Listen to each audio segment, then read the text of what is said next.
পারি। কিয়ামতের দিন, কঠিন মুসিবতের দিন আল্লাহ তাআলা যদি বলে, বান্দারে তোকে 60 বছর, 70 বছর, 80 বছরের জিন্দেগি আমি দান করলাম, পৃথিবীর মধ্যে হাজারটা কিতাব নয়, শত শত কিতাব নয়, আমি রব একটা মাত্র কিতাব দিলাম। তোর কি 60 বছর জিন্দেগির মধ্যে, তোর কি 70 বছরের জিন্দেগির মধ্যে, তোর কি 80 বছরের জিন্দেগির মধ্যে একবারও মনে চাইল না আমি রব, আমি সৃষ্টিকর্তা? ওই কোরআন কারীমের মধ্যে আমি কি লিখলাম একবারও খুলে দেখলি না? আর আজকে আসছে জান্নাতে যাওয়ার জন্য। রব যদি সেই দিন প্রশ্ন করে, আপনি কি জবাব দিবেন ভাই?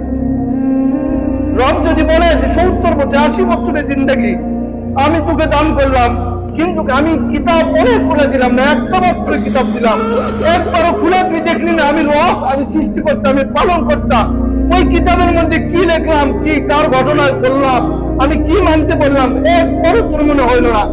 আর আজকে তুই জান্নাতের জন্য পাগল হয়ে গেছিস। সেদিন রবকে কি জবাব দিব আমরা, বলেন না?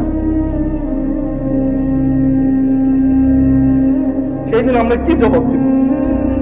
আল্লাহকে বলবো যে দুনিয়া কামাইতে গিয়া 60 বছর, 80 বছরের জিন্দেগি কামাইতে গিয়া আমি কোরআন করতে পারি না। আল্লাহ যদি বলে, আমি তো কিতাবই দিচ্ছি একটা, আমি তো কিতাবই দিচ্ছি একটা, দুনিয়ার হাজার হাজার কিতাব পড়ো, কিন্তু আমার রবের একটা কিতাবটা তোমরা খুলেও দেখলে না। সেই দিন আমাদের কোনো জবাব থাকবে না। এই জন্য ভাই, যতটুকু পারি, যতটুকু চেষ্টা করতে